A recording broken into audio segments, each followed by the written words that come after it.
In today's video, I'm going to teach you how to model a 3D coffee mug in Cinema 4D. We'll walk through two clean workflows so you can choose the one that fits your style. First, a straightforward polygon modeling approach that starts from a cylinder. Then an alternative spline-based method using a lathe object for the mug's body, followed by a separate handle. Along the way, I'll share practical tips to keep your geometry clean and your results smooth. Let's begin with the cylinder method. Drop a cylinder into your scene and position it upright.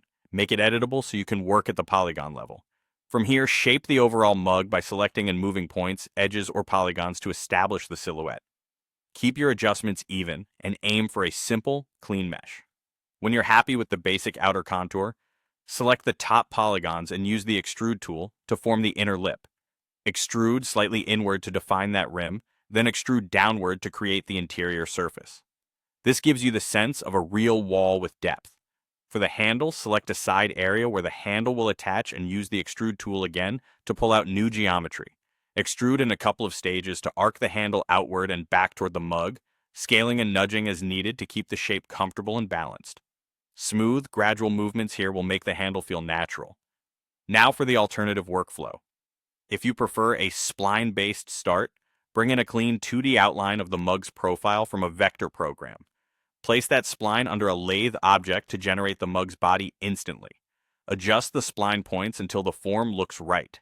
Then create the handle separately with polygon modeling, shaping it to match your design, and position it so it meets the mug at two contact points. The key is to keep the handle's geometry tidy so it integrates well. Whichever path you choose, refine the model by placing it under a subdivision surface. This will smooth the form and reveal where you might need a few supportive edges. Add definition with the bevel tool on sharp transitions like the rim and the base, and use the extrude tool to emphasize details subtly.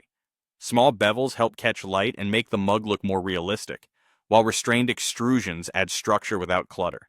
Take your time, keep quads where possible, and make incremental saves as you refine. By the end, you'll have a clean, smooth 3D coffee mug ready for further detailing or rendering.